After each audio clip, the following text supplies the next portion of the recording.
हुआ क्या है कि फॉर्मर क्रिकेटर यूसुफ पठान ने 2012 से बड़ौदा गुजरात में उनके बंगलों के पीछे पड़ी गवर्नमेंट लैंड जो कि 978 स्क्वायर मीटर की है उसे कब्जा रखा था।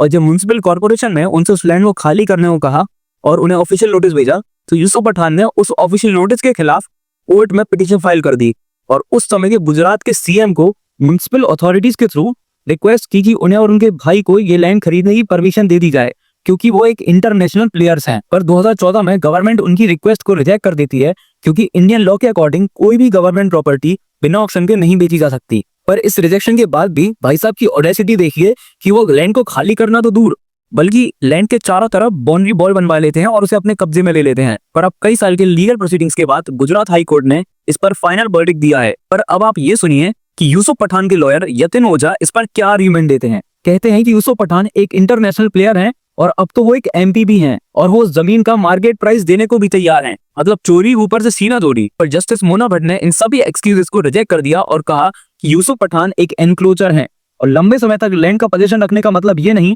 कि आपके पास उसके लीगल राइट आ जाते हैं, और सेलिब्रिटी होने का भी ये मतलब नहीं कि आप लॉ से ऊपर हैं। यही मार्केट प्राइस देने की बात, तो कोर्ट ने कहा कि अगर हम ये अलाउ कर दें तो हर इंसान सरकारी जमीन घेर कर बैठ जाएगा और फिर कहेगा कि मैं पैसे दे देता हूँ। और कोर्ट ने बीएमसी को ऑर्डर दिए हैं कि वो एनक्रोचमेंट को हटाएं और प्लॉट को रिक्लेम करें। इनकी एक बात मैं और आपको बता दूं, ऑपरेशन सिंदूर के टाइम जब यूसुफ पठान को पाकिस्तान के खिलाफ स्टैंड लेने को कहा गया था तो इन्होंने साफ साफ मना कर दिया था। आप ये बताओ कि आप कोर्ट के इस डिसीजन के बारे में क्या सोचते हो।